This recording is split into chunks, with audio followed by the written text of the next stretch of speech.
How's everybody doing today? I'm back. Um, yeah, I've got all kinds of things going on right now, and having a good time doing it. But welcome aboard, everybody.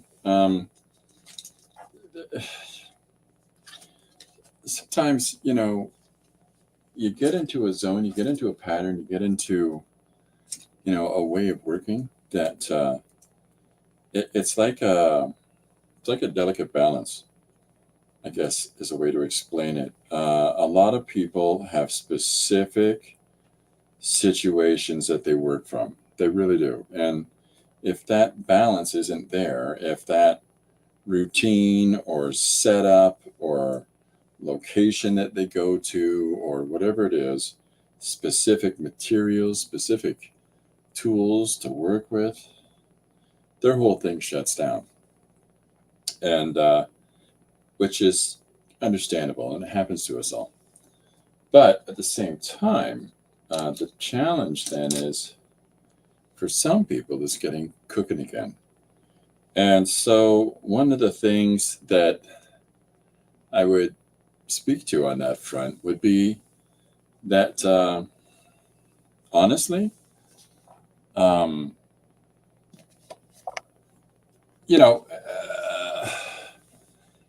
sometimes you got to find external avenues in order to get the fire kindling again.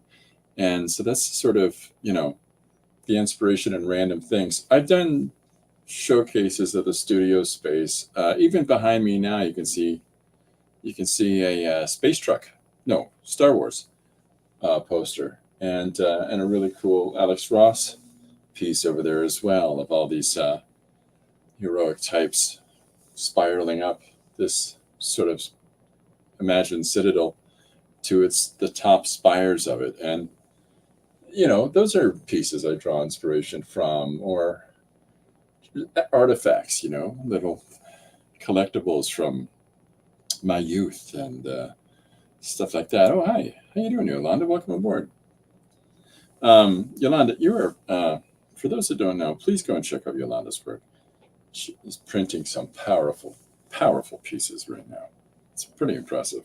She's got new stencils that she's made that you're able to get through PM's Studios. So, hi, Marguerite. How are you? Welcome aboard.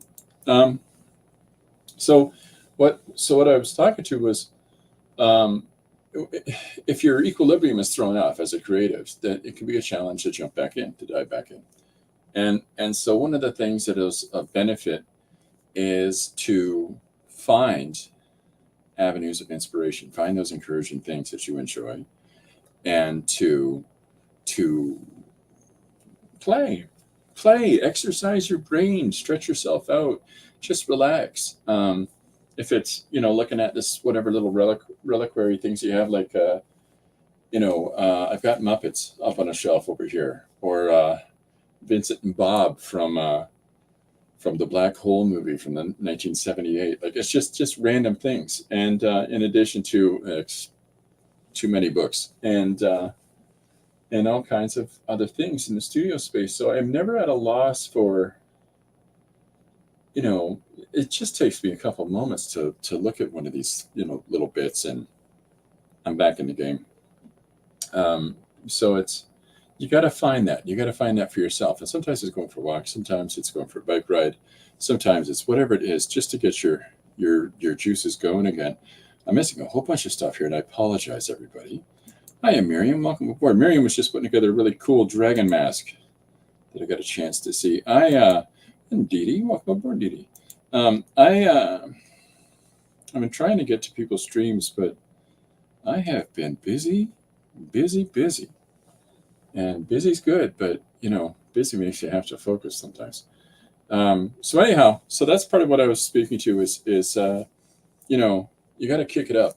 And sometimes when you get sidetracked, you get out of routine, you get belabored with some of the have-tos as opposed to the want-tos. And try to think about mechanisms for that. And if anybody here that might be joining us today, or is, watching the video after and wants to put a comment there, please know that you're always welcome to do that. if anybody here has a mechanism that they utilize in order to get their creative juices pumping, feel free to share that. I've been in a flow for a really long time right now, and it's to the point that I'm in a comfortable resting position where I can just tap and do whatever, next thing, next thing, next thing. And but I find that recently, since a couple of things started happening, and one of them was doodling on my Sundays, and has just opened up and reinvigorated in me a whole bunch of the old techniques that I've used for years that it wasn't doing as much. It was a lot to do with, you don't have the stuff out in your studio, you're not going to utilize it. That's how it works in my case, anyways. So now that I've got that, and and in addition to that, I got a really cool package. Dee Dee's here in the chat. Dee Dee sent me an envelope full of all kinds of tissue papers and stuff, and that's what you're seeing me incorporate in some of these pages amongst stuff like that I've had in the space, and received from a couple of other items that trading with other people, stuff like that. But all that stuff's gone back into my processes, and so thank you to everybody, like Dee Dee and Roger, and anybody that's been engaged in that process of get my juices. It's almost like I feel like I'm in the super flow, anyways, and I think it's because I really truly feel like I finally got my space in that position. That's a comfort zone. I walk in, I'm ready to go, and I'll spin the camera for a sec. Well, no, I won't, because I got paintings on easels in my space again. Not just the working desk area, but I'm getting some commissions and some pieces done in the studio. I've got ready-made spaces for working in acrylic on canvases again. And again, this is what approaches that I've sort of stepped back from, and working on a much different scale than I am here on the desktop. So let's see, am I missing everybody? Am I keeping up? Yolanda says, play, play, play. And Dee says, get your butt in the chair, because creativity is in your butt. Creativity is in your butt. It's wise words. Hopefully we're going to, there's far more quotes we're going to have for people that can remember of Dee Dee in years from now, more than creativity is your butt. I'm sure there's tons of other things, but it's a fun quote for sure. Marguerite says, having tools and materials out helps. Oh, that's great. That's great. That's true. That's really true. Dee Dee says, write everything down. Write everything down. That's true. Dee Dee's really good for a lot of you are for this, actually, is for journaling and for notebook taking and having quick, accessible little pads to jot down ideas on. Absolutely wonderful thing. Despite the immediacy of doing a different page in the afternoons each day, I still keep multiple sketchbooks, and they're random. They're so crazy and random, but it has a lot to do with different places. If I'm not sitting here at the desk, it doesn't mean I don't want to tap into an idea. So yeah. What else? We got some other stuff coming up. Miriam says we need to see. I can't show a couple of them right now, so I'm sorry for bringing it up. There's two that are up on easels that I can't show because they're private commissions. So it's not that there's anything racy about them or anything like that. It's just a case of they're somebody's done this private painting that they've requested of me, and I need to ask them before I show it to other people. So Yolanda says, awesome. You guys are awesome. Marguerite's got another one. That's swatching colors. Swatching colors I haven't done in 20 years. But everybody needs to do that. Like, that's a great comment, because swatching, giving yourself a sense of value and a sense of tonality and a sense of what combinations of colors work with each other. I've also shown, there it is, this sort of thing. You need to have a color wheel available to yourself if you're able to find one. Find these at paint stores and things like that.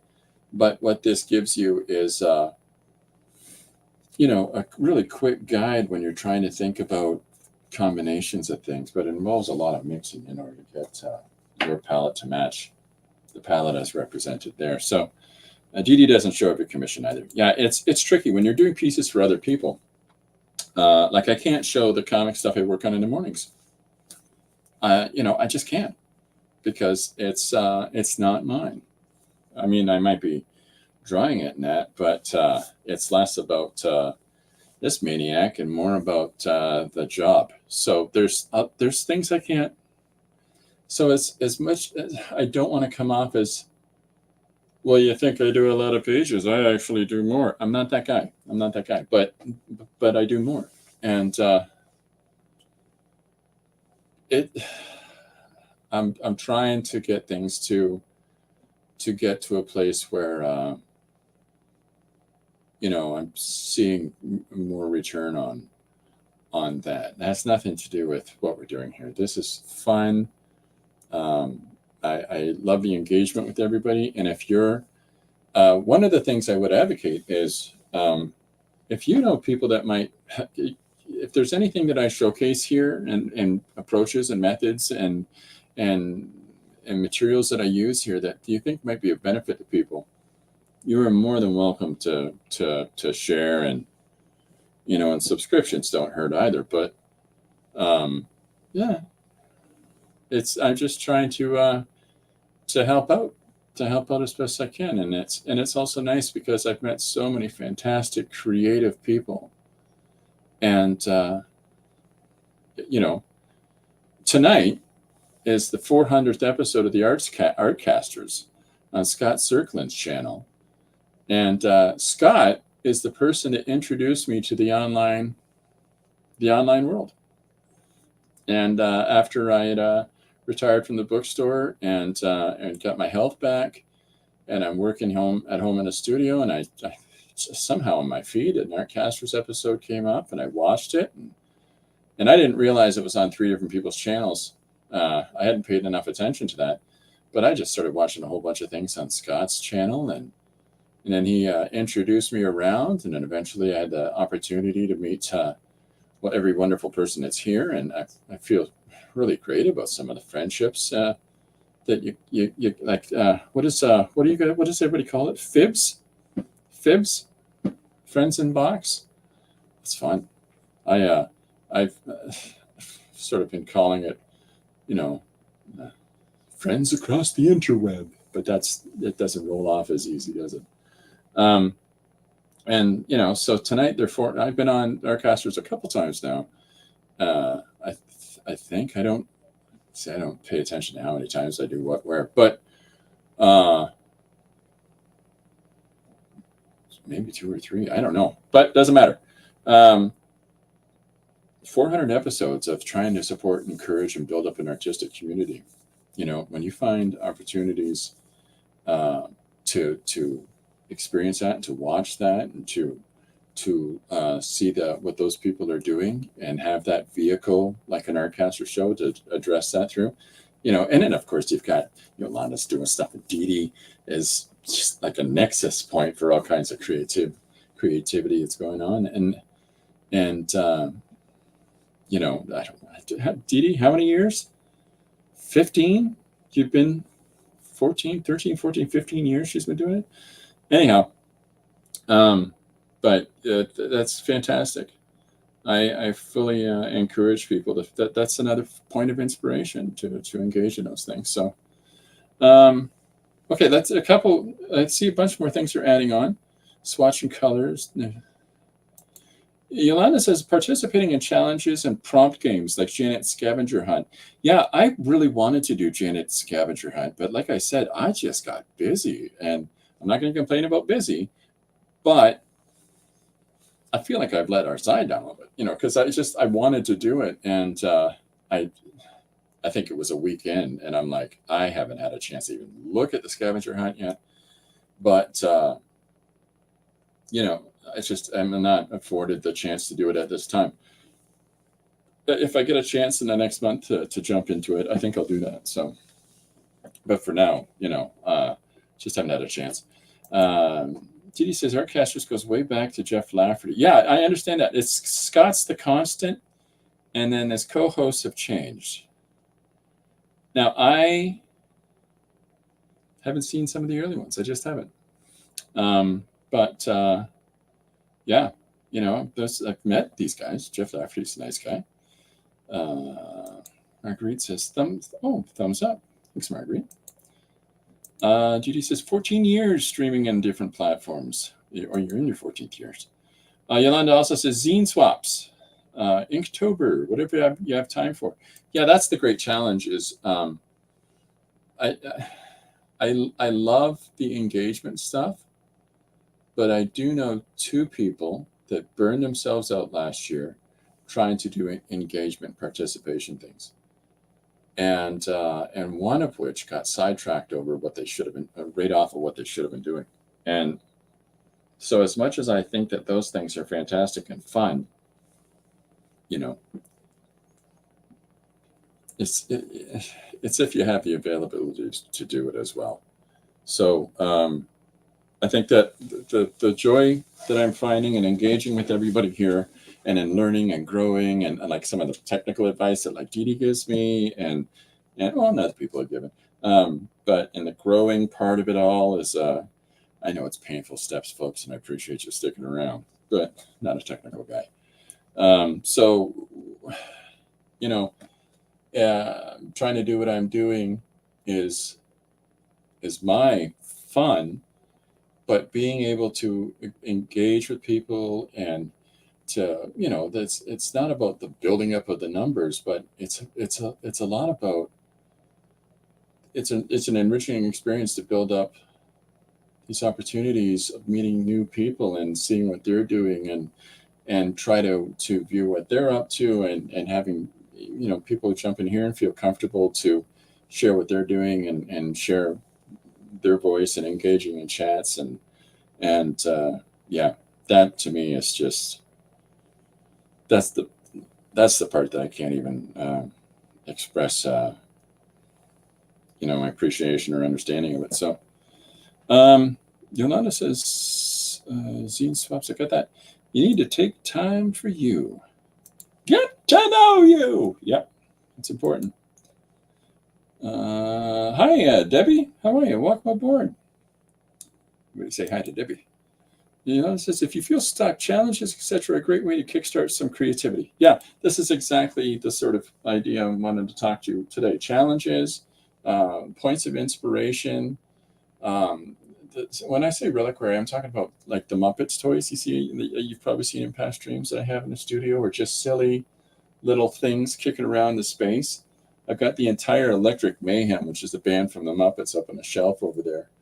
And it's just, you look over at them and I can hear every one of those voices in my head from my youth. And it's great. It's great. And I got a picture of my father-in-law over there in a frame, and that's inspiring to me. And a space truck behind me up on the wall, all kinds of different things. So, but yeah, engaging in different approaches. And also, like Didi is a big advocate of, is journaling, writing things down, keeping sketchbooks, allowing yourself, I know you have to get this done, but sometimes you got to take 5 minutes to just scribble. Do it. You're not going to hurt yourself from scribbling. Okay, I'm missing all kinds of things. I'm sorry for that. Let me catch up. Good day, Debbie. Also, seeing and remembering things I've done before. Awesome point. Absolutely awesome example, Marguerite. Yeah, that's for sure. Just flip through your own sketchbooks. Oh, I want to do something more with this image. Next thing you know, you're off to the races. Thanks, Miriam, for telling me about this channel. Hey, thanks, Miriam, for that. Welcome aboard, Debbie. Hey, Debbie. You're going to be amazed as soon as he rises the pencil. That's Miriam Swift's way of saying, quit yakking and get to it. Um, animal reminds me of my brother. My favorite thing of animal, it's terrible, but I love his exasperation. You know, when he goes, ramen, ramen, he goes, that's my favorite part. Anyways, okay. All right, so let's see where we are today. Oh yeah, Yolanda says, enjoy yourself. Don't put too much pressure on yourself. I watched a show in the 1990s, 2000s. I'm a big fan of Vic Reeves and Bob Mortimer, these two British comics. And in all these sort of sketches that they would do where Vic Reeves would dress up as some of these really weird characters, he'd always fit in, enjoy yourself. So whenever I hear anyone say that, it's all I can think of. But yeah, definitely enjoy yourself. Okay. Yeah, Miriam's like, you got me, Chris. Get to work. There you are. Okay. So let's get to business. So yeah. Anyways, I just want to speak to that point at the start here, and I hope that if there's anything that I can ever do, if people are looking for ideas or stuff, or they might be stuck on something, or if there's anything, I'm sure the majority of people in this larger community of creatives, just ask somebody else. Hey, what do you do when you're stuck? Somebody's got ideas. Look at how many ideas have been listed in this chat, and thank you everybody for doing that. Oh wow, that's fantastic, David. Thank you for following everybody. Yolanda's laughing and crying.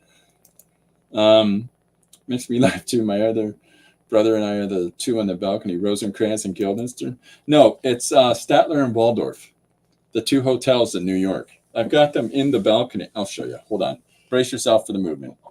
I got to turn the light on.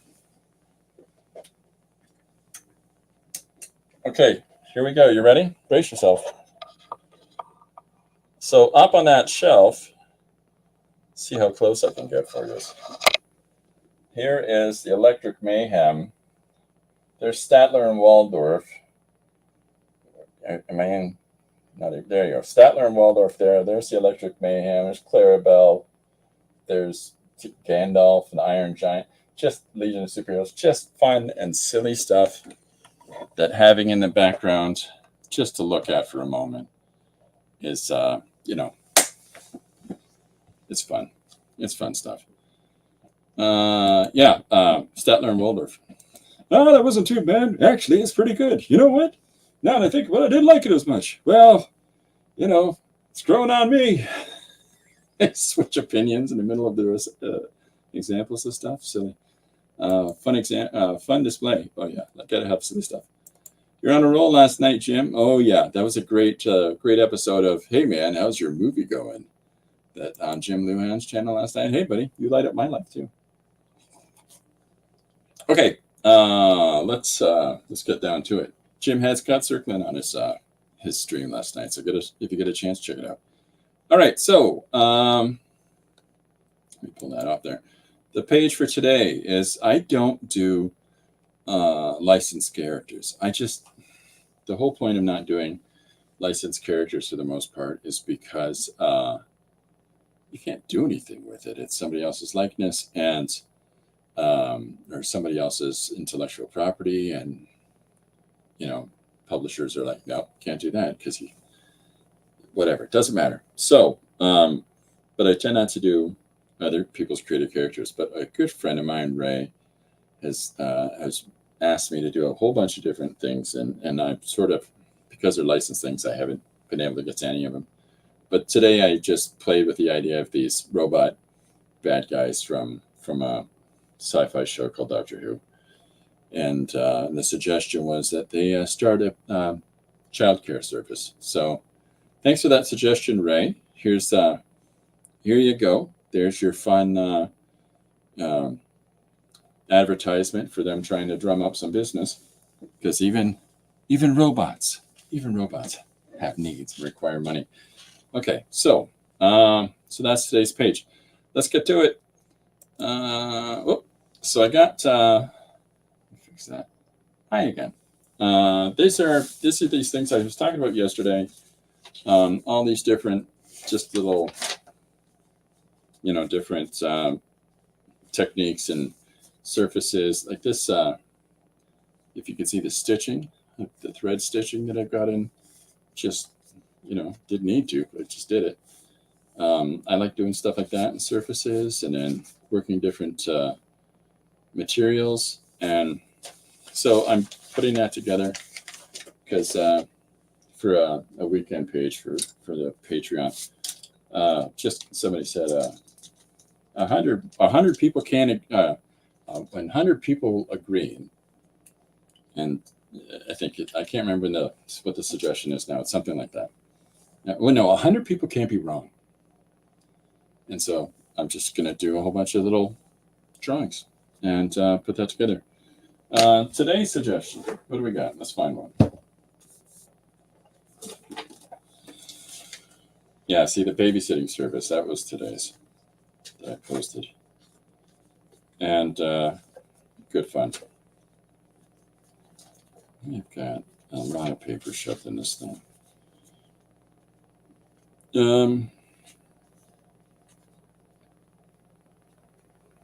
Okay, I don't even know what that means.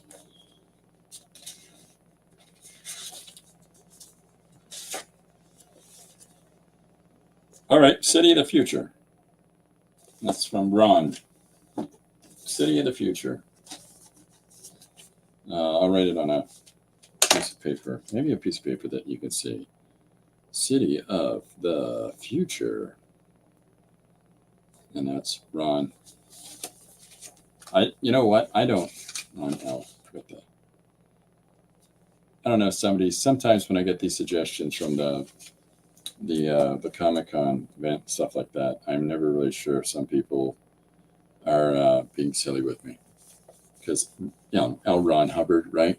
This person's initials are Ron L. So, okay, let's get cracking. How you feeling, Miriam? Okay. My next clay character will be the inner critic, says Miriam. Oh, that sounds interesting. Yeah. All right, let's get to it. So, City of the Future is our suggestion for today. I'll put this here. I've got the camera set up so that it's right there on this area for working on. I'm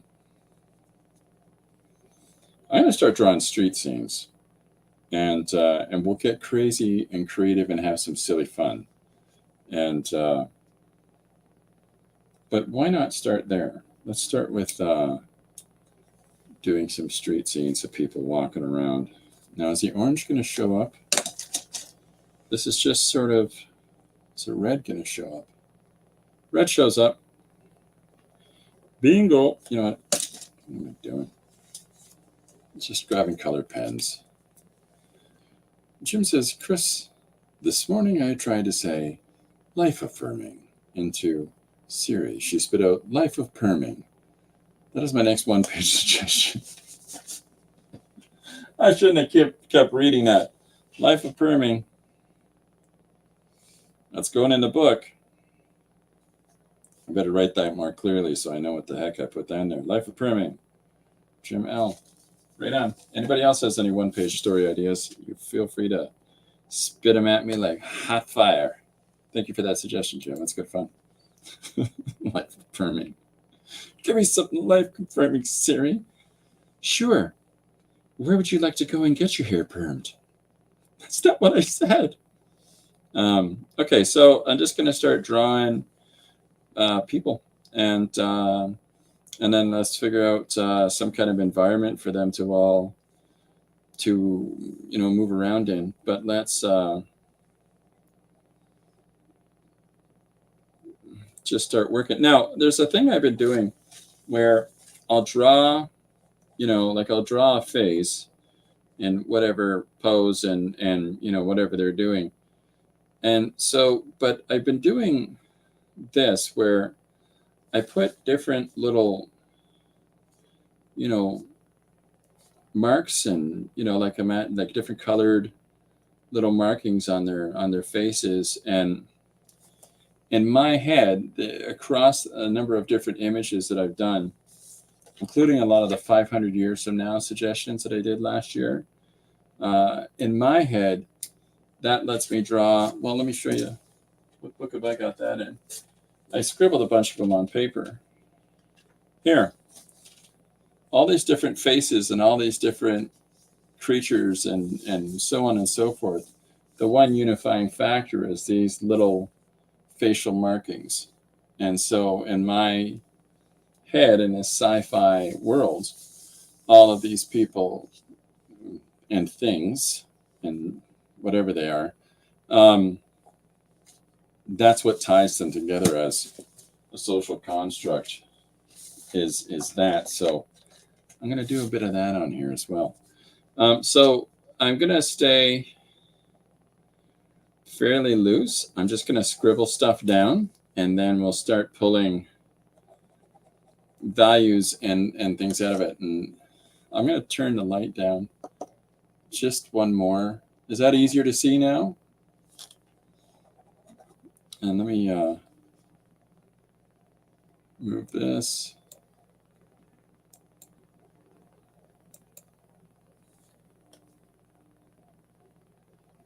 Is that changing at all? No.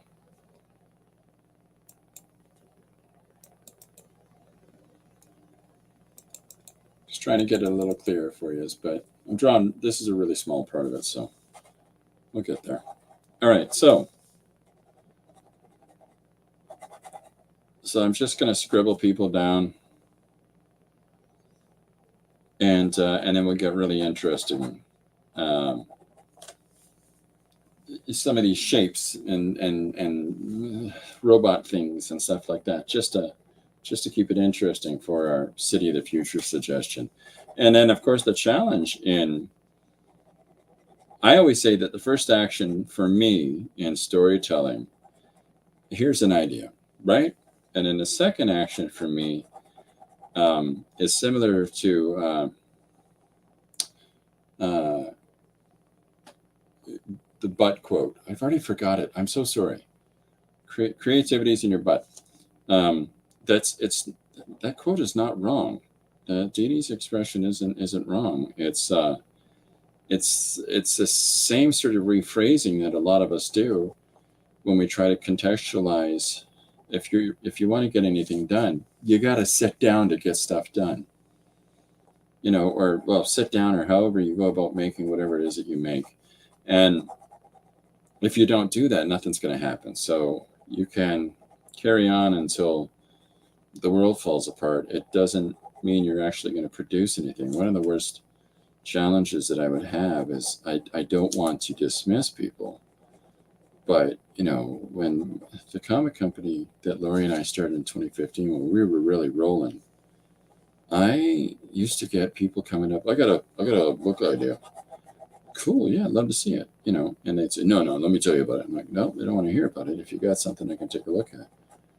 It's like a 6-page series. It's a 6-book series, and I'm like, yep, great. Just let me see something. And you go, well, I don't have any of it written down, or it's not done yet. And I say, well, let's see. Sure, show me your rough notes and stuff. So maybe I can help. Well, it's not even written down yet. I'm like, oh, and that's a challenge because you want to encourage and support people. But at the same time, you're not going to be able to do that if they don't get working. So, and it's the same for us. It's no different for us. If we don't get working, how can we expect anything's going to happen for these grand ideas that we might have? So, something to think about. Creativity's in your butt. Get your butt in the seat and start working. That's positive, encouragement you can give to people. I mean, beyond that, there isn't so much that you can do to motivate somebody else. They have to do it themselves. And if they're not going to, it's not going to happen. Miriam is dinner lurking. Don't just lurk at the dinner. Miriam, sit down and eat. I know that's not what you meant. I know that. I'm being silly. I'm a silly person with the yolks. Okay, so I'm trying to draw a big, gaunt, big-headed dude here with a long face, but maybe it's not identifiable enough that he's not like us, you know. Yeah, let's try to just weird him up a little bit. It's different when you got color. You can start, well, that guy's green. Clearly he's not whatever he is. Jacqueline has joined us. Well, is it Jacqueline or Jacqueline? But welcome aboard. Because I know one of each. I know actually two Jacquelines. One Jacqueline.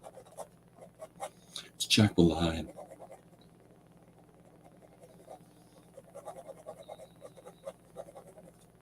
Okay, so we're just, I'm going to stretch the proportions on this character's fingers. And hands are the same as anything else. They're just shapes. A lot of people say, well, I have a hard time drawing hands. And, I've talked in some of the tutorial stuff that I've put up about how you can break anything down into circles, squares, and triangles. So, with that in mind, I got a fun idea for the legs. Let's just weird him right up. Give him a really weird gait. So, City of the Future, for those that are joining us. And if anybody's got projects that they're working on or events planned, I got an event to talk about. Tomorrow, here, in the in the stream, not so much in the studio, but tomorrow in the stream, Chris Clue is going to be joining me again. Good friend Chris from Mexico. She's going to be.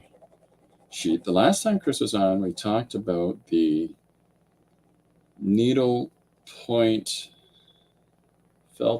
felting that she's been doing, and it's I'm trying to remember the name, and it's really cool stuff. So if you look back, you can see that that episode. But Chris will be jumping in tomorrow. Okay, so having people walking hither and yon doesn't mean anything unless we contextualize them and put them into the space together. Marguerite says cylinders. Oh yeah, cylinders is another way to go about it. Well, cylinders, it's the combination circle square, right? See, I always say circle, square, triangle as a starting point. So put those three things on a page, and then look around the room, or look around the space that you're in, and see how you can break everything down into circle, square, triangle. And then, try to figure out how to develop that up and build up things and compositions out of those shapes. And then you'll find that as you slowly and surely, with practice, start developing a little more sophistication in your drawing, you're going to be moving over to cubes, spheres, and pyramids. But, you got to start someplace, right? We all have to start someplace. So that's the gist of it. Okay, so I've got, I'm just drawing random shapes for people's head and gaits and postures, but having people overlap is going to make it more comprehensive for a reader that here's all these people engaged in the same space in the same environment. Stabby fun, says Marguerite. Has anybody seen, Chris Chloe stabby fun tutorial? That's a fun way to talk about it. What you don't want to do is that when you look at a crowd of people and you see different individuals and how they're in the same space together, you'll notice that they don't walk the same, they don't move the same, they don't stand the same. In my life of permitting experience, I say, I have to agree with you. Yeah, don't stab your fingers, it really hurts. Okay, well, here's a little insight for you. I have to go and do regular blood tests for my endocrinologist and for my family physician. I'm a type 1 diabetic, and despite the fact that I've gone to the same place numerous times, I always still tell the technicians that I'm afraid of needles. And it just takes a second to look at my file and go, what? You know. But they know me at this place now. And it's like, and now I just say, oh, another needle? Yeah. So she doesn't even, the one lady's so nice, but she doesn't even, okay, this is going to hurt for a second. No, she just goes, another needle. Well, she doesn't. Anyway, you know what I mean. Okay, so we've got people moving through space. There's some directional movement in the legs in order, but at the same time, what I want is a little bit of, in this case, with this tall, weird-looking character, I want his body to droop down and for all this weight to compress down into these legs. That's why there's strange bend to them, right? I'm not familiar with stabby fun. Is it like Stacy's mom has got going on? Yolanda. One of my sons bought that album when it came out. It's so funny. The needles have hooks on the way out. Oh no. Margaret's not sure about Stacy's mom. Okay, excuse me. Okay, so I'm going to draw this guy holding on to some books. I'm going to space out that pinky as it droops over the side, and it will give him some items under his arm, pushing his. I hope you can see that. And so the challenge with working on the brayered off paper, I'll drop the light back. There you go. So as I'm drawing in this character now, because of his arm being a little pushed out, I'm putting some books underneath that. And then as soon as I get him laid in, I'll start doing some deepening of the lines and just make this a little more comprehensive for everybody. But needless, I gotta go take my mom for an appointment now. Hey. Cool. See y'all later. See you later. Take care. Thanks for stopping in. Okay. If your mom doesn't mind needles, I got fussy. I go, no. Anyways.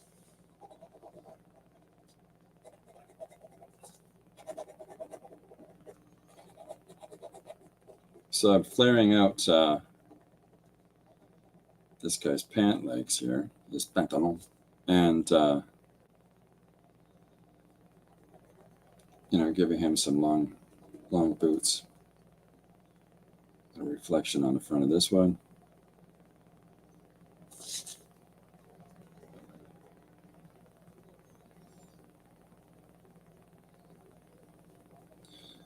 So Lori had to go out of town today and go and to a conference for their work. And so she is in another city that is having lovely weather. And I've had to shovel the driveway twice today. So she's coming home to something interesting.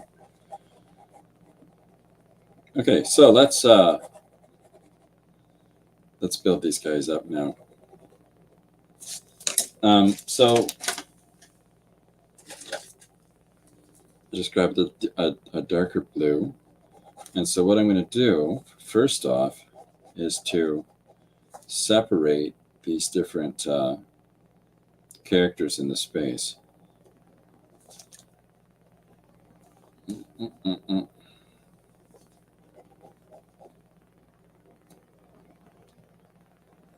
So it's a weird thing to draw these people walking around on a street that I haven't actually drawn the street, but it'll come together in a few moments. Thanks for your patience. I don't know what you're drawing there, Jack, but it don't make no sense. Oh, man. If you tell them you'll faint, they'll let you lie down. That sounds good. Two problems. If I tell people I might faint, they take that as a threat. and if they'll might let you lie down. Uh, I don't fit on hospital beds. It's hard to. I'm 5'18", and I'll let you do that math. And so because of that, that's a scary proposition of, I might faint when you give me this needle. It's like threatening somebody. Nobody wants to have to pick this up.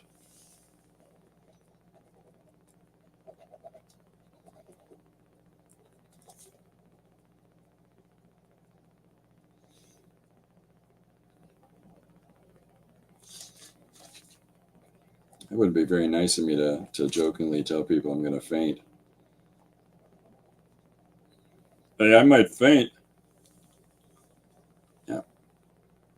What? Yeah.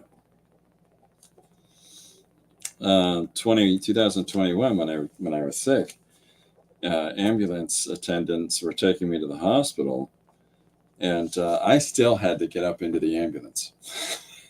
And then when they closed the door, it hit my feet. Yeah.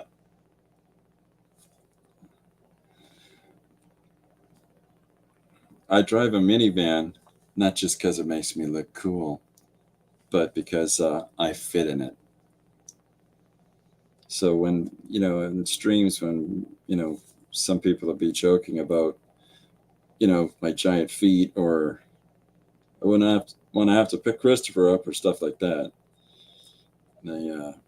That's because I am the size of an ape.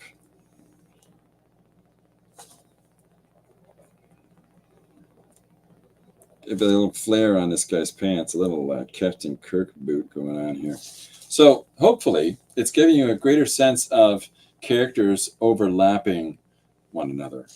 And so what that gives us is more activity, more action going on, but more depth to the composition, because we've got people moving in front of others. And so the second part of this that we can look at is, how do we start to sell? That was a city of the future is the suggestion. And so how can we start to sell? Because right now it just sort of looks like a couple of weird shaped dudes and interesting characters and just walking back and forth. So what we need to do is to build up the sci-fi, I guess, angle of it. Oh, Margaret said, I did faint when I had blood drawn. I was 19. That was nearly 50 years ago. Oh, boy. Yeah, I don't think I've ever fainted, but I've also only been type 1 diabetic for 2 years. So, and that's just because my pancreas said, I'm done. Forget it. It's over. All right, so let's think about this for a second, and I'll continue this composition over here. I'll put a couple more characters in there. A little bit of action in the foreground, just to, again, populate and give it some depth. And then we'll break here, and because I want to have a couple of panels, because it's in order to do this page, it's a sequential page, we need to have a sequence of events. You can also, I've talked about this before, where you can do a singular image, and the sequential aspect of it is a conversational motif, like the different balloons that you have moving through a space. That's also, it's a sequential dialogue. It's but you're doing it with a static image. And so that's a potentiality as well. But in my head, what I want to approach here is to take these characters and put them in this, more interesting context. So, and then what I'll do is, what do we got? I got a Posca here. So one of the things that I can start doing as we move along is that I'll be taking, like Poscas, and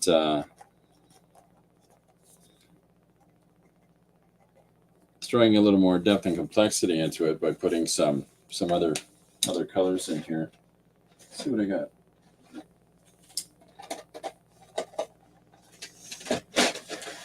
we utilize these two colors. Here's some fun. And so that'll start to more clearly define characters in the space.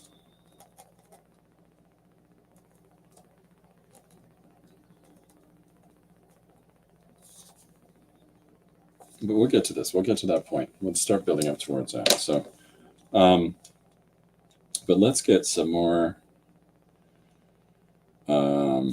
Scale is a way we can play with this and have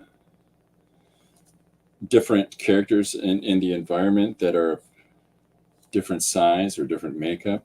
I know sci-fi is something that's unappealing to some, but with a suggestion like City of the Future, it's a real opportunity for us to stretch our legs creatively and to do something possibly bonkers. So, let's let me think. I got kicking around. Yeah, pencil case will do. Got a sharpener object here so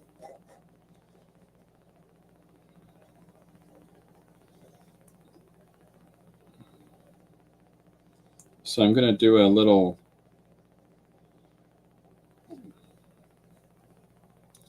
doodad, a floating in the air doodad that's going to putter along here. And, maybe it's a delivery drone or something or other, but it's just really something interesting to populate the image and to differentiate it from, a street scene of today. Well, I hope that you weren't hurt, Marguerite, when you fainted X amount of time ago. It's probably pretty jarring. The coolest guy in school, when I was in high school, this is going back a while, coolest guy in school. Well, we had a science class together, and we had to take a pin and poke the end of our finger, and then to put that on a little slide to find out what blood type we were. And it's really sad, but here's cool guy Dell over there, and right beside me, and he talking away, and he pokes his finger, and just drops. He just dropped at the sight of his own blood. But I'm standing beside him, and just watched as he went that way. So helpful. And then I went and checked on him. But the point is that he saw the sight of his own blood. He lost consciousness. And some people are like that, right? But I just thought it was interesting. So one of the ways that I can denote that this ball item, doodad, I'm going to put a couple of little, circular little tufts of smoke shapes here. And then I'll put a couple of ones that are dissipating in the, just slightly smaller as he gets away, in order to sort of suggest that he's going, through the sky or through the air. And everybody doesn't look up at him as though that's normal in City of the Future. We'll put a quick outline on this as well.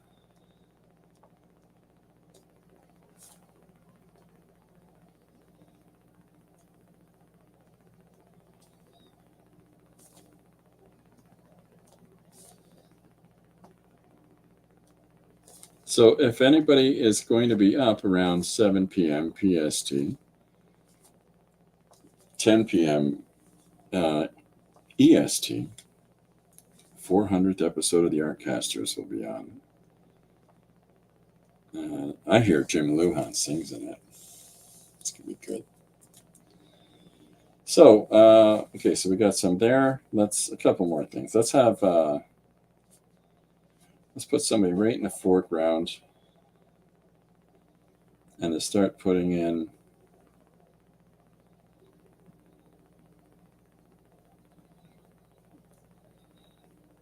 I don't know if you can see this or not. There's a young person's face that I'm putting in here, and we'll give him some curly hair. Why not? People have curly hair in the future.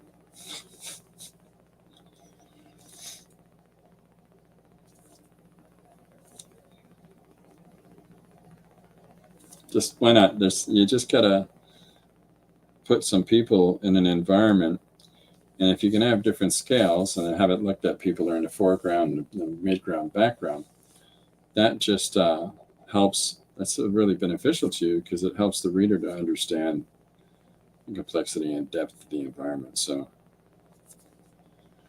thanks everybody that took part in chatting this morning.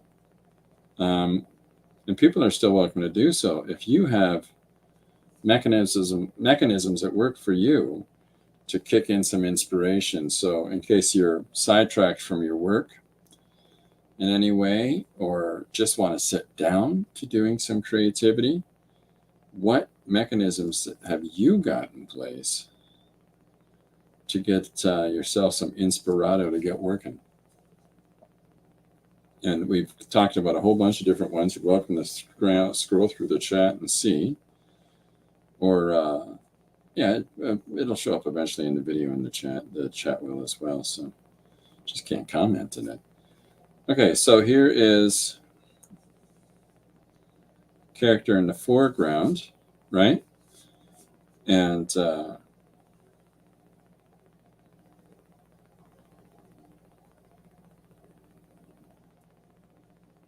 little hand in there. So we can do one more. Let's have a couple overlap. Let's put a silly shaped headpiece on this one. Stylish hats of the future.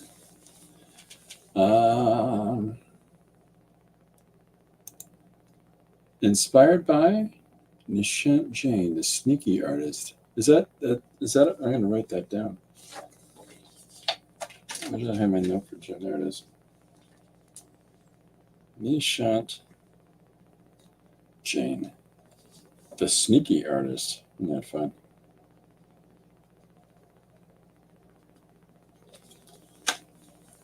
Yesterday I was watching a talk by Roger Dean. For those of you that might not be familiar with Roger Dean, he did a lot of rock album covers in the 1970s, 80s, and well, I'm probably still doing them today. But like most people recognize him from, if you've ever seen the album Fragile by Yes, that's Roger Dean. But he would tour with Yes and talk about the covers and stuff like that, and do interviews, and what an interesting, what an interesting thing to have an artist touring with the musical band to their musical events in order to talk about the albums that he illustrated for them. Sorry, I'm drawing out of camera. Yeah, I've written down Nishant Jain so that I can go and check that out. Thank you for that name, Marguerite. Appreciate that. I drew these two. Move that up a little bit for you. These two heads here. Here's Fun Hat, and then I've got the back here of another character that's going to be in front of them. So the second way that we can denote planar transition, so who's in the foreground, who's in the midground, who's in the back, is with color and value. So we'll be playing with a little bit of that as well. Now, when I'm working on whatever surface I'm working on, in instances like this, so this is what's called a Brerhoff piece of paper. And when you're doing jelly plating and you're rolling out acrylic onto the jelly plate in order to transfer images, you need to take the extra acrylic that's either too much on the surface of this, or just too thick on your brayer, your roller. And so you roll it out in another piece of paper. And that's what this is. And so I'm utilizing this as the surface for what I'm drawing today's page on. So even though I'm doing, a story that honestly, contextually has absolutely zero to do with this background, I like utilizing things like this because some of these value shifts that are in the surface here, letting those seep through, I think gives a really interesting something or nothing to the pages. So, excuse me. All right, so let's put we'll put this young person's ear popping over in front of this short-toed foot. Boy, oh boy, I have a frog in my throat today. And we'll draw a second character here to go with this young man. And then I'll pull some line shapes out of there with Posca pen. A little more differentiation in the surface.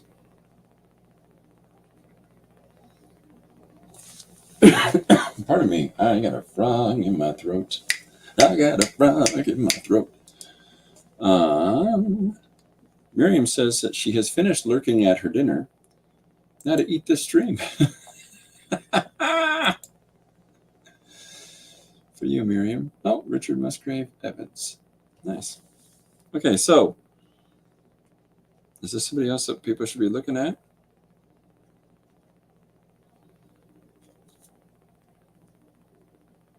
So I'm just cutting out some of these shapes around these lines in order to show what I'm talking about, where you can just allow the surface to be as it is and allow it to peek through whatever you're putting down on top of it. But what it gives you is this interesting light value on this side of the face, the deeper red value on that side of the face. And as you go over top of that, those values sort of peek through. And I like that. Even these dark blue-green elements that are in the Breyer-off page. Might have been a failed jelly print that then became a Breyer-off page. I'm not entirely sure, but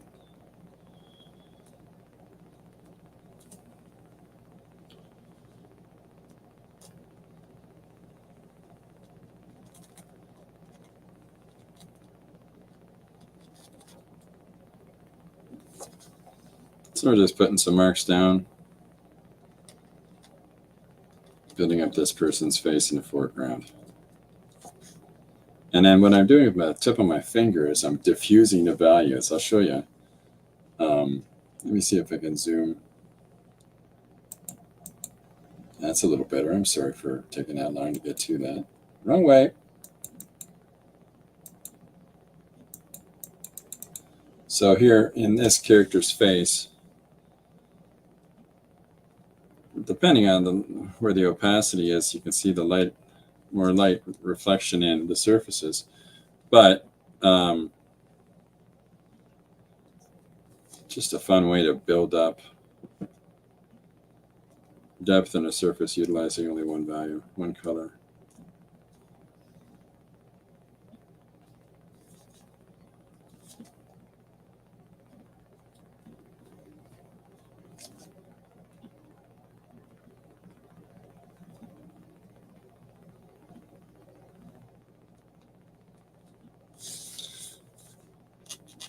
And then this person will have a yellow neck. I'm going to get right back to drawing a 2-6 since you're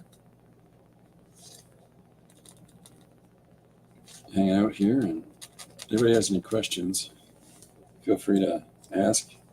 Things like, Christopher, what is wrong with you? Right? One of those. I'll answer it. My mom says I'm an excellent swimmer. So I'm going to give a fun circular shape.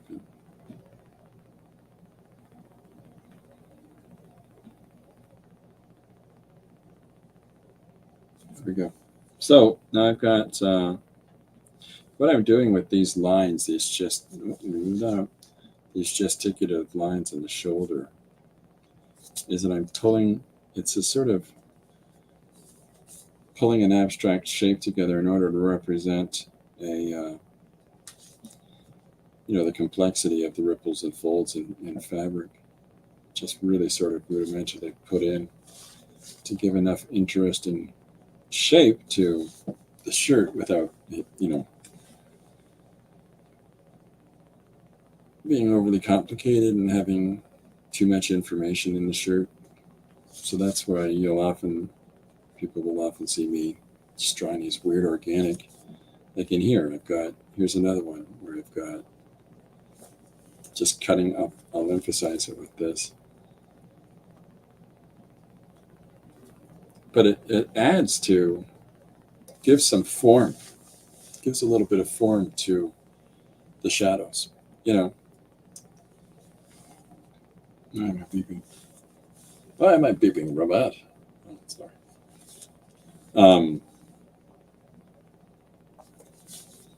So things are starting to come together.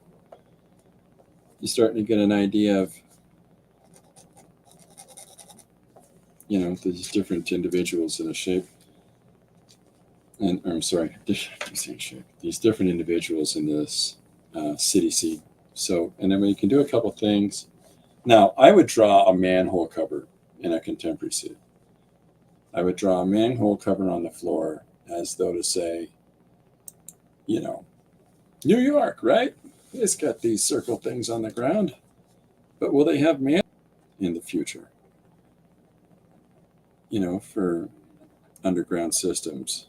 Because you'll notice in a lot of science fiction films and television shows, in these future space cities, they don't. They generally have these sort of Bauhausian, these very blocked off, strange, what's it called? It's eluding me now. The German people, huge, the brutal style of architecture. And you'll see a lot of that, and it'll just go down this brutal style architecture opening in the side of this hill and down this egregiously long hallway in order to shut off the tap for the city water supply or whatever it is. So, okay, so I haven't put the hair in or anything like that, but we've got, let's just throw some lines up now to denote the placement of that, but I'm not overly concerned about having to put any more information on this side. I'll cut these guys out now. And another way that you can emphasize the different planes of characters is to utilize like a white line around these foreground characters, and then a secondary color line around the people in this intermediate space. That's another opportunity that can be utilized, or thicker lines on the exterior, the extremists of any of these characters on the outside. Like the outline of their form, not a silhouette, but I mean like the outline following the contour of their body. I do that a fair amount. Not because it's just like the old standby, but just because there's a language to that which informs the reader of more than, well, let's not say more than you can depict. Let's just say it's an alternate way of depicting things so that resonates better with your readership. So, okay, so now we've got a couple of fellas in the foreground here. Another one over here. Kid's got curly hair. This one's got we'll do this. We'll put some interesting lines. And let's put a little basic shaped doodad on the hat there, whatever that symbolizes. And then I'll get into the facial tattooing or the facial marking on everybody as I go further along. but I really just want to get this composition worked out for you. We've been going an hour 10. I'm cool to stick around. You guys are. So I'm just going to have some candy while we're doing it to keep my blood sugar up. So, okay, so we've got these guys here, these guys here. Now let's put one more here in order to sort of symbolize that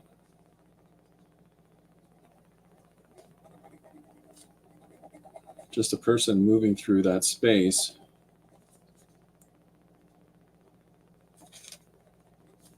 And then that way, it'll give you just a movement. And so that when we put a character to this scale over here behind this guy, it lets you know these things are in front of those things. Okay? But we'll just put, let's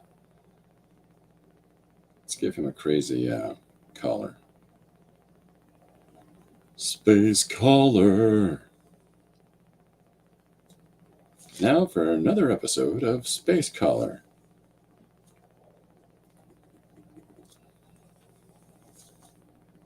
See, I was going to do a really visual joke and try to make sense of it, acting it out.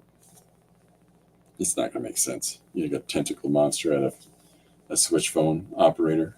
You know, hi, I'm trying to call Janice. You know, it's a visual thing. So let's give this person some big ears. Some big old ears there. They're gonna hear what's going on the next block over. You know, we got some big old antenna ears here. And then we'll give the second ear peeking out around the other side of the head. So here's one of our weird aliens in the foreground. And we'll give contour line on that. And then, as I was saying, I need to put, you know what we could do? Let's see how, I got some space, I can do that here. I'm going to raise his arm up like so, as though he's walking with his mom and holding mom's hand. So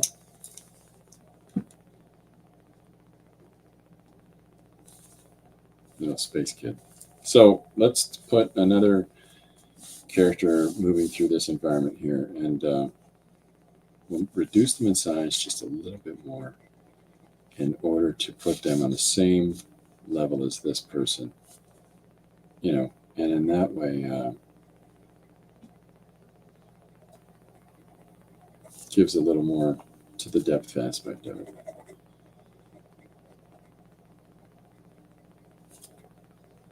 So I'm having their hand do this.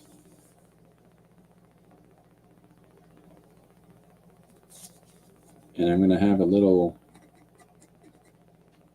I do this a fair amount as well in sci-fi pictures, that I'll have devices that project images up into the air as opposed to cell phones stuck to the face. We're going to get away with that touching thing in the future. I'm pretty sure of it.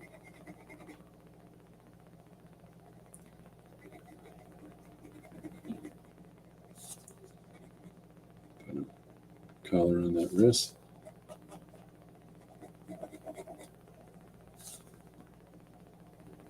And so the reason that I'm going around the ear like this, you don't want the lines from two planes running right into each other. You just don't. You know, because it flattens the image, right? It flattens.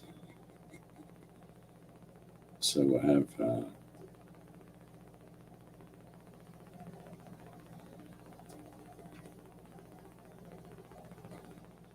this person walking in and talking.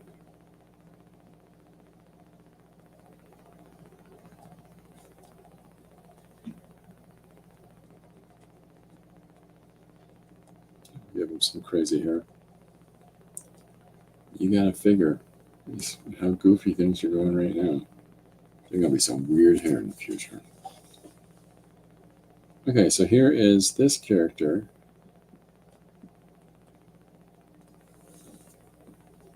Going on upstairs with the cats. So here's this character in behind now. And so what I'll do next is separate these. One of the things that I can do is separate these planes. You know, this person, that person, or these people. But I can separate these planes using a little. One of the decisions that I can make is that I can utilize a little limited palette of value that characters in his foreground will be tinted like more towards, let's say, the yellow field or the red. Let's go with red. And then the ones in the center area, they can have a tinting of like a yellow. And then what's in the background, I have a tinting like a blue, you know. And sometimes those color fields also help to differentiate foreground, midground, background. So, okay, so we've got some activity moving through the space here, but let's one more exotic aspect to it. We'll put I'm using the wrong pen. Sorry. So we'll put and this is where the part that I've talked about before. I tend to try to access in my head how things go together, and especially when drawing. Okay, just checking. All right. So this is like a record mechanism. Actually, what this is, it's a pinwheel, pinroll. Moves around. I'm sorry, like this. Like if it's a little head that's attached to the circular, and it moves around like so, and then attached to that's a piston. Just try to think about stuff like that. It's not that. Could that be a real robot? No, maybe not. But just making some interesting doodadery.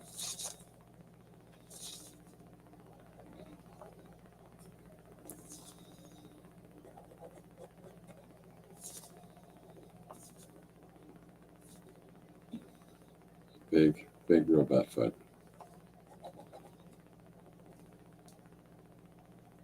Placed in behind his.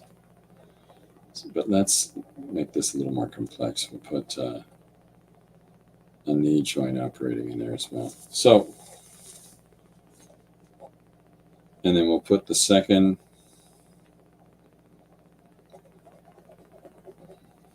Well, see, I moved outside of this, what I previously established as the edge of the image. We'll just pop it over a tiny bit more. Put that second eye in there.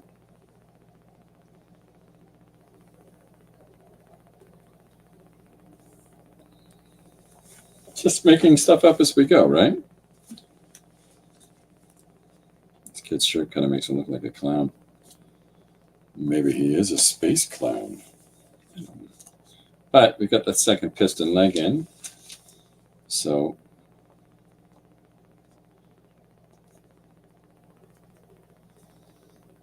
draw those in there.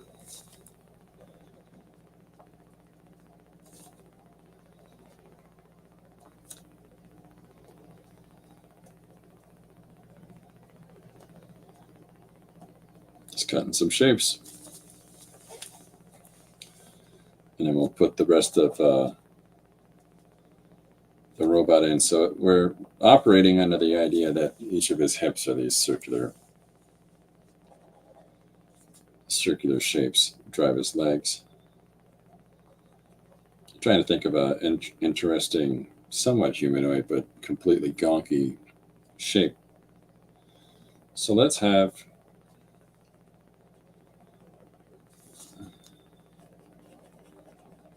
this body pitch back.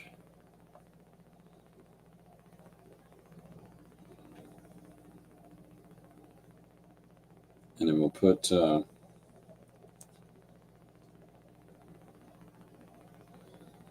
just using shapes.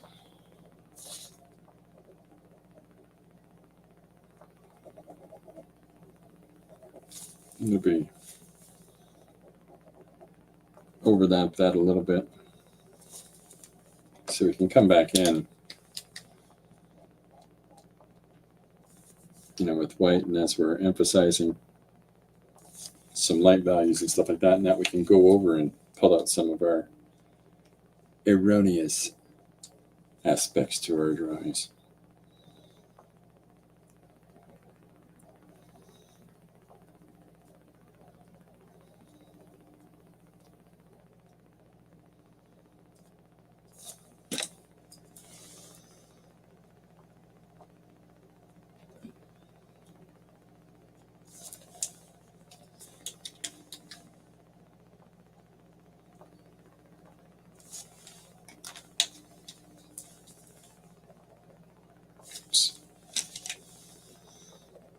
We're going to have some weird kind of contour lines here. Maybe it's a souped up robot. Who knows what robots look like in the future? I won't be there to see that. But everybody's still with us. Thanks for hanging out. If you've got any ideas you want to spit out like hot fire, or you got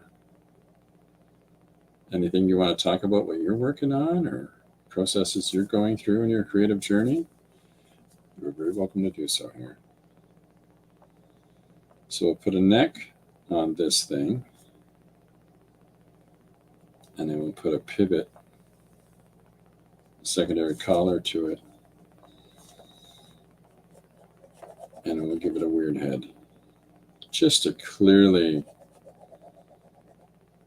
make sure that the viewer might know that this is not people. And it stands, we've got this nice sort of momentous, momentous is the wrong word, but sort of movement to the composition is drawing the eye in this way. So we'll give him some peepers. Hey, let's give him 4.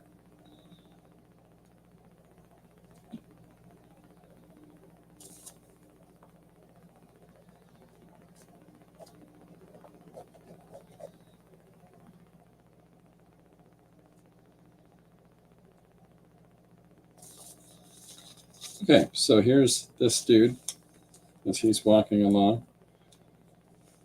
And we can have his, just in order to give him this kind of an action, I don't know if you can see this or not, but I'm, anyways. We'll swing his other arm forward on the opposite side. And because this hand and fingers now tuck in behind this guy, it makes, and so in this point and in this point, there's an overlap of his leg over this leg, his arm over that hand. And that informs the reader that this person is closer. And this person is closer still because he overlaps the one being overlapped. So, okay. So there's our weird. This is the city of the future. So we're doing a street.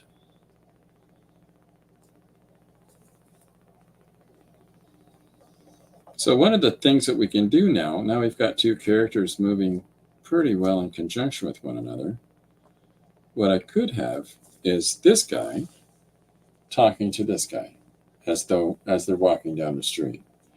Things aren't as cool as they used to be. We can even have this robot engaged in it for that matter. Okay, so let's figure out context for the image. Let's do some kind of background for it. Oh, ruler. Give me a second. I got a new desk chair coming, so no more squeaking. I have, I'm just going to move this up for a second. I have officially beaten up my chair enough.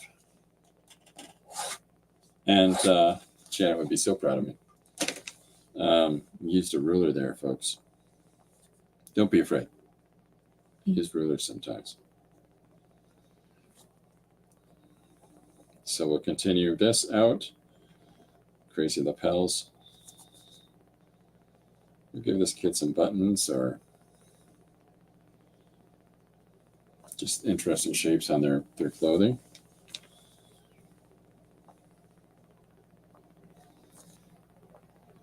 Okay, so we've got a fun development going on in the street, in the environment that they're on. Let's put, I'm going to put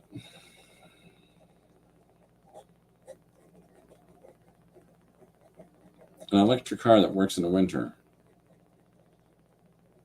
That's what we're going to put here in the background.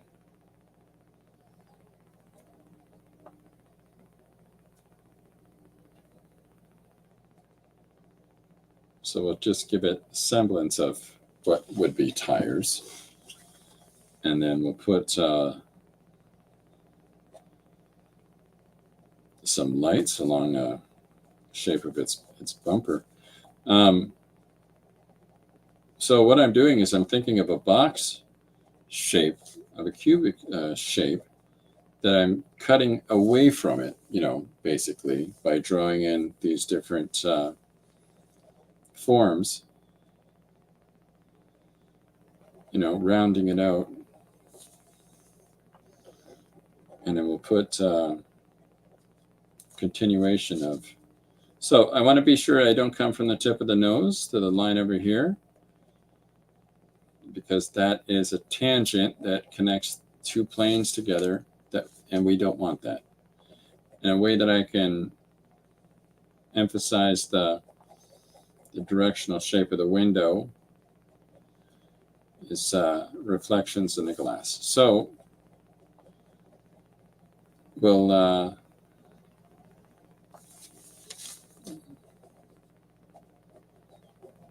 here we go, just above that chin. And then we'll have this vehicular shape continue back into here. And then we'll make it look like we've got another one of these crazy tire-like things. It's a hover car. So that's the sort of world building you do in your head as you're working, to build the different contextual elements within your composition. Allow yourself, to give little ideas of what does this signify and why is this the way it is. Okay, so there's our vehicle along wherever the space is that they're walking, and the rest of this vehicle is covered over in the background here. But what we can do is draw another one. Oh, I didn't outline that. Here we go. Okay, so let's put some more lines of movement through here. I'm going to use a ruler again. Don't be afraid. Miriam says, very robot-y. All the cool kids are hanging out with the robots. All right. I've been listening to a lot of Tony Bennett lately. You'll have to forgive me if I break into a Tony Bennett every now and then. But you know what? That kid was snappy. Anyways. So now we've got some lines moving through the space, defining where in relationship this is to this, now to this. So, and then it allows us to further that by putting another element in behind here. So, and we don't have a lot of space for what it is that, what we're fitting in here. So what I'm going to do is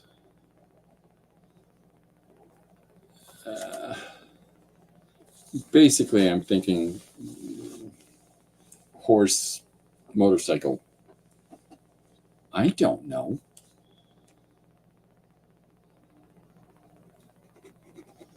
I like when you see things like that. Patrick Woodruff, brilliant creator. He did a book called The Second Pentateuch, and he has, you know, vehicles flying through the air made out of fish. You know, like fish with mechanical elements coming out of them. And it's a world where everything is sort of utilized into function. So, and it's basically a story about mankind on this planet that just abuse everything to the extent that they have to leave and go find a new place to live. And all the beauty and magic and grace of this planet is lost. And we find a floating dead spaceship shaped like a fish outside of Jupiter, and on 11 brass plates is the history of this previous planet. And it's the Second Pentateuch. Okay, Miriam says a change of angle made it very interesting. Well, we want to move the reader's eye around. If everything is moving like this, then your eye is going to go right off it to the next panel. But if you have a shift in directional lines, okay, so that what it starts to work as, honestly, it kind of works as a trap. And so now this part is connected to this part. And so your eye goes like that. It's one of those little deceptive things that people can do. I'm going to draw part of this object visible through the projected doodly-doo that this person's walking and paying more attention to than their environment around them.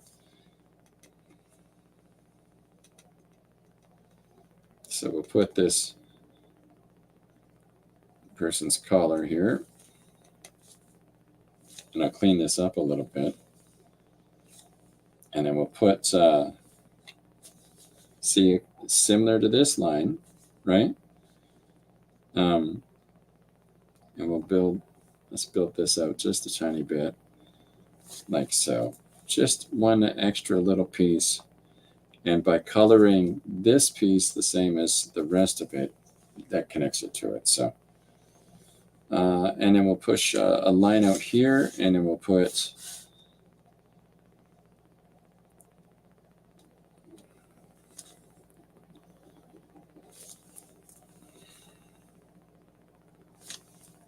and so this will connect the idea of that skinny part of the front sort of suggests like a motorcycle, right? What line am I looking for? That one. Okay, and then again, color.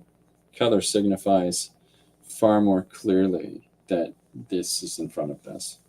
So, and the reason that I'm moving back in this way is that we want to draw these foreground elements and then draw the next plane of elements. And in order to do so, we have to clearly define what's up at the front.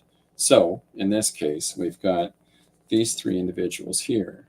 Now, just to one more bump. Oops, I have a ruler right here. What am I doing?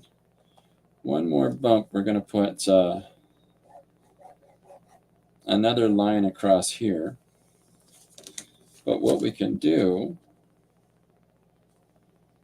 is, let's drop that below the ear.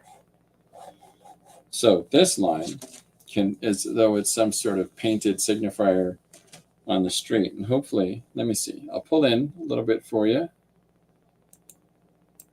so that you can see more clearly that this line that I'm referring to right here and right here. And so that band, that line that stretches and defies the image that's underneath, right? Oh, I missed something here. Marguerite said, do a Pegasus. Yeah, sort of like a flying horse, right? There you go.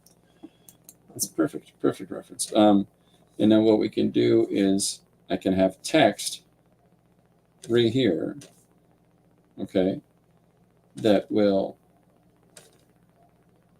I don't know what yet, but I can put that text in digitally so that the lines are far more crisp and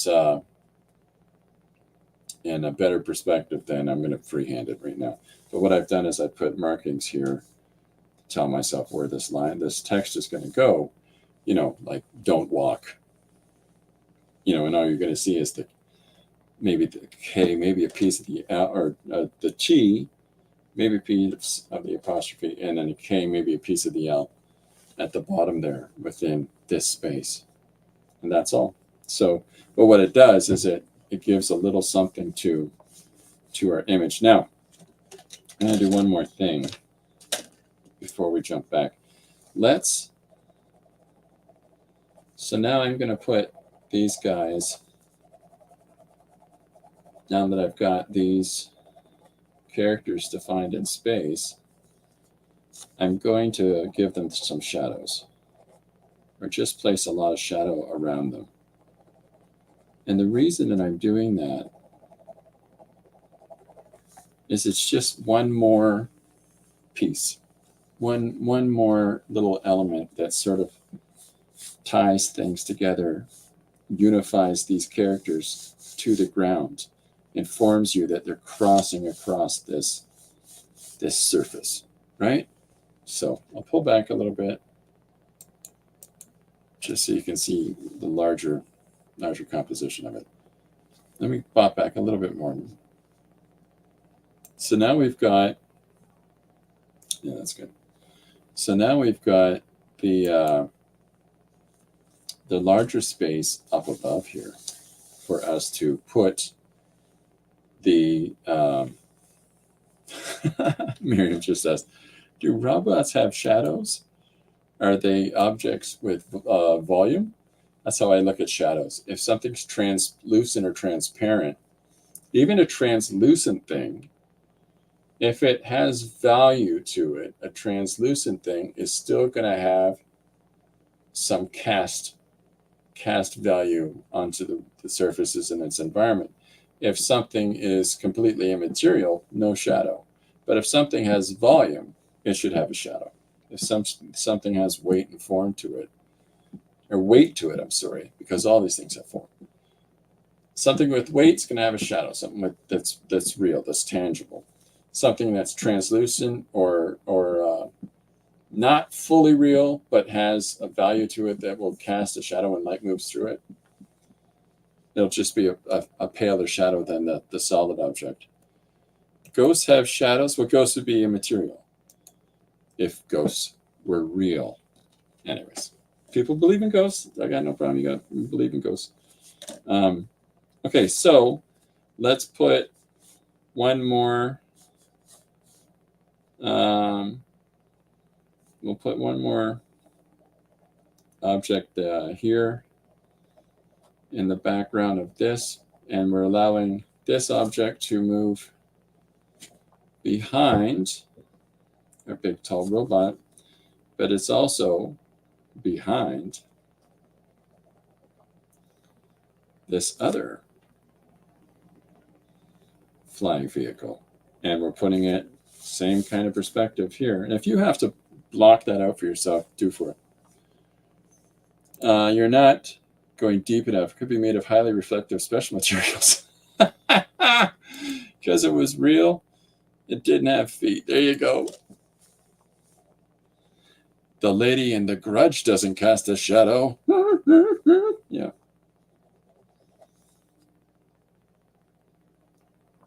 Let's put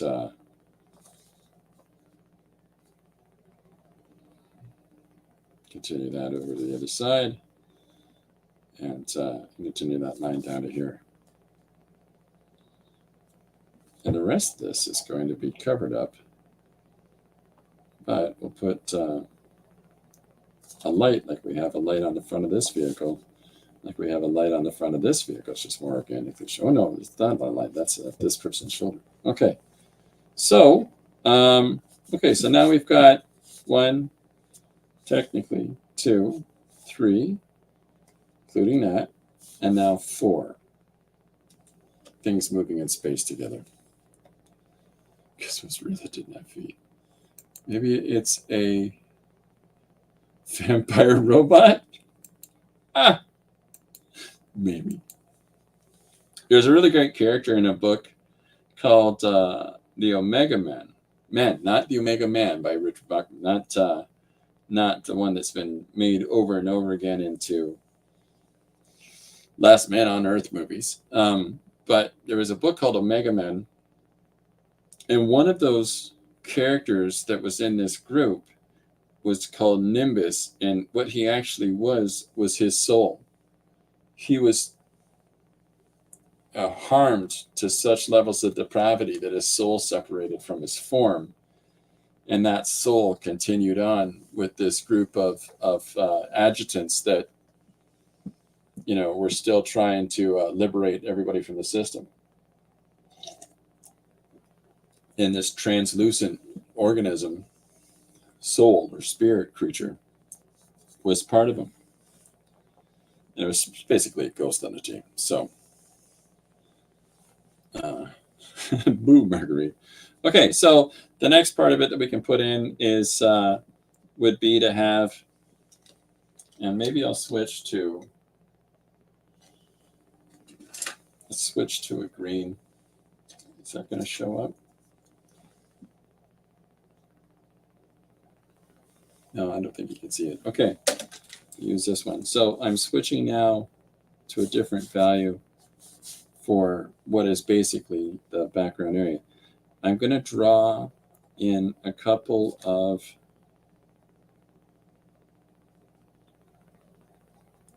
largely shapes more so than clearly defined things. But the idea here is that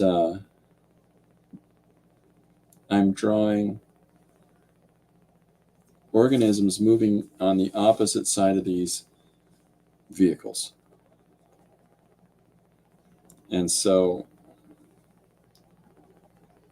I'm drawing them in with a different value just to make it a little bit easier to recognize the differences of one space or one line from the next. And so we'll put another one here with them. And they're not overly detailed, but we know they're there, right? And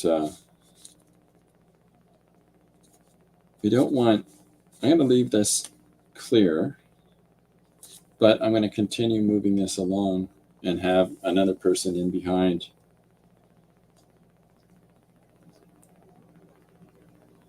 It's also important, by the way, I'm going to have this one facing this way. It's also important that these different things that we're drawing into our environment, these characters, these robots and whatnot, that they're facing different directions. Don't have them all looking the same way. Don't have them all moving the same way. Have them all, people are looking this way, people are looking that way, people are looking this way. Because if you look at any photograph of a street scene of some kind, nobody had a plan for them all to do a choreographed movement. So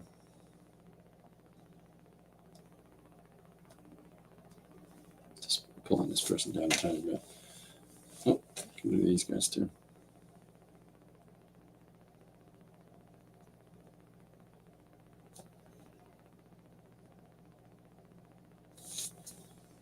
Okay, so just, and then we'll put one more, I suppose, right here.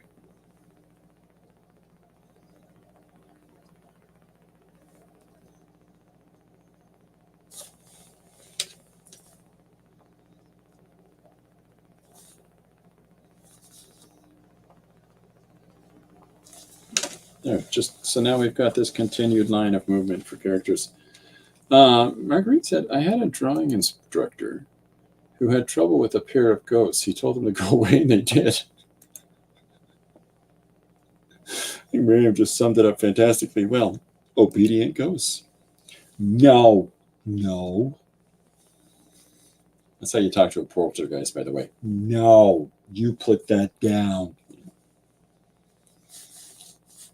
Okay, so now we've got this. Let's look at an environment in the back. And so we can build up an environment by just, so let's say if we've got these two lines here and this line here, that's roughly our point of our perspective point.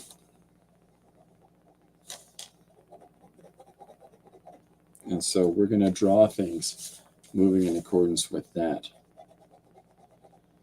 But we're going to do different shapes and forms in the background and build up some interesting, space street features. Now you know. And knowing, Marguerite, is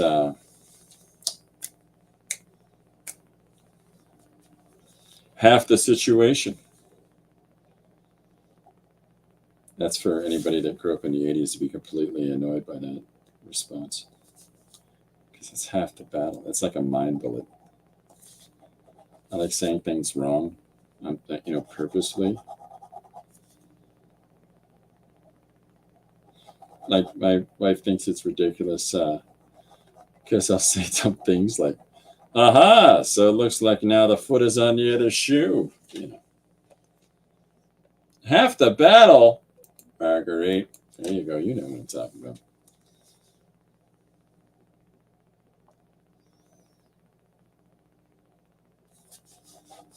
So I can make some choices now in drawing this environment. I can make some decisions here about what kind of setup do I want really for this this world that we're building. Do I want everything to be nice and orderly and tidy, or do I want things to be somewhat chaotic and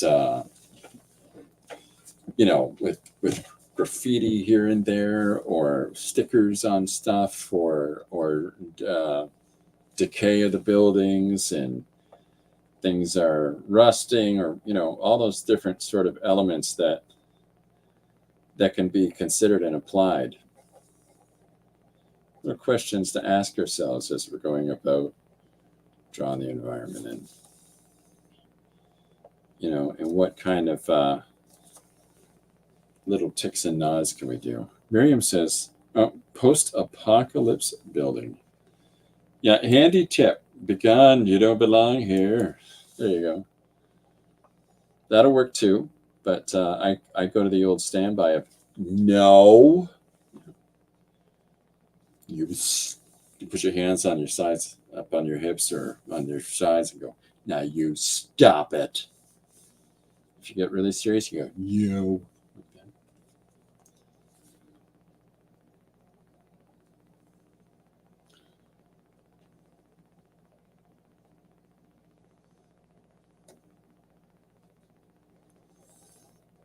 So I'm just drawing shapes, fun shapes engaged in the space.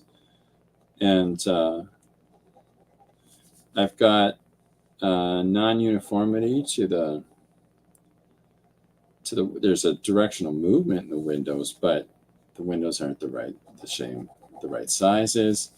Maybe they're not all windows. Maybe this one is a vent some kind.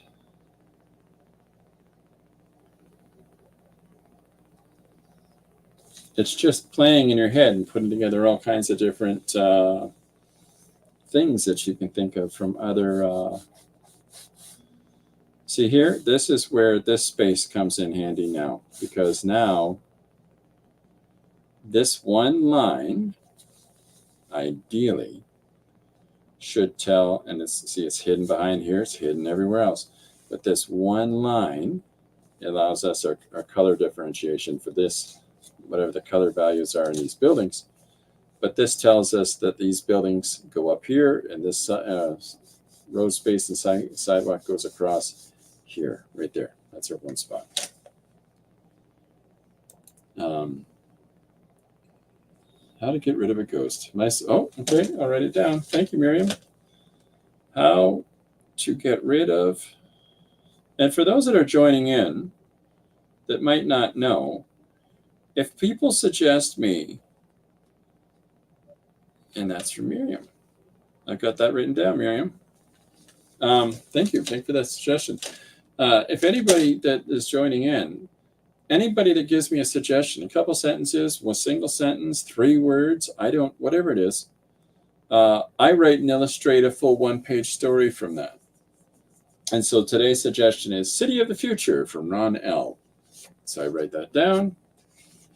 And now I'm drawing a city of the future. And because they're sequential stories, the reason that I've got this large panel and I've left this room for other panel shapes across the entirety of the page is so that I can have, if these 2 people are engaged in conversation, I have these word balloons that are superimposed over top of the background, and this dialogue that they're having amongst each other as they're walking. Well, in the next panel, I can draw a close-up of these two characters. And if I want to show movement in space, as I've got these 2 guys in a slightly larger and closer shot, and as they're continuing to talk on, this character that's walking towards them in this first panel, well, I can have this character's hat as right here, the top of his head right here, as he's passing by them.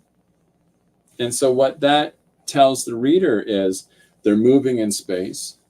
It tells the reader that time has gone by. It tells the reader that there's a continuity to this conversation. And that it's not just our characters moving around in a void. There's things moving past them as they move in the opposite direction. So something to consider. In your head. Now, a Cranberries reference? Nicely done. That's me. I'm a zombie. So I'm drawing different parts of the background in different shapes in space. Now,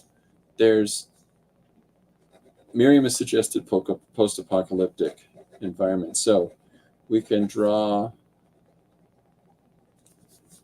different types of structures in behind. And so what I mean by that is, so I'll outline some of these shapes so they're more readily defined for people.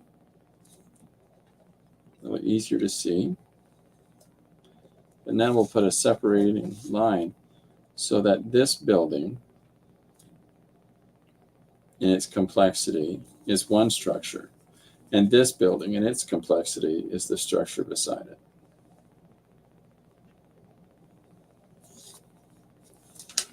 Okay, so that allows us to change things up and to shake up the surfaces of things. That's right, Zombie by the Cranberries. Fantastic song. I knew it, the song as soon as you suggested it. Yeah, I've got all their albums. The Dolores O'Riordan, fantastic voice. Too bad she passed away. And then the guitar and bass player were brothers, wore matching outfit, just a cool band. Okay, so as we're drawing this, we've got a door here, and stuff to consider is what kind of a street is this that we're on, and if it is a city street, we can have a sign hanging here. Now I'm thinking again about where my other lines are, and I don't want to cross through things, right? So as I'm going to my vanishing point, I'm placing it above these little bubbles or little puffs of smoke as this robot goes by, so that we don't confuse him with the space behind him. Now another thing I can do to pop him out is have a clean light value color that works in contraposition to the background, so it works in our background is has a blue tonality to it. Then we're going to have a little bit of reflective orange, little orange accenting, and our little robot in the foreground with a lighter value to it, so that he just jumps off that complementary value background. So again, these are all the sort of things that go through the old noggin here as I'm drawing. So still keeping it fun and loose and fresh.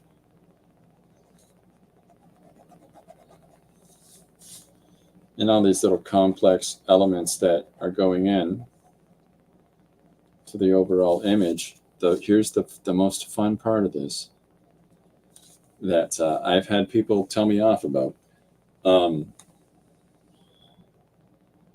Half of this is going to be covered up in words. Half of the whatever I'm drawing here is going to have dialogue balloons imposed over top of it as these two characters are conversing with one another as they're going down the street. So what's the point of drawing all this stuff? Oftentimes people will they'll put the text down first and they'll draw the images so that the text is paramount. I think that if you consider clearly in your head the composition of the scene, like the composition itself, the whole shot of the scene, and that you're enabled to have defined a space that you know that the text could fit nicely and organically in the image, and it still carries the eye from the top left corner to the bottom right down here.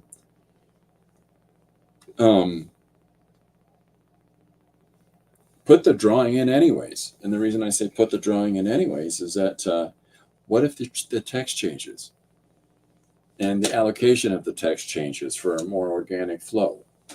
You know, what you give yourself no room for any editing whatsoever of the final product if you don't follow through on drawing the image.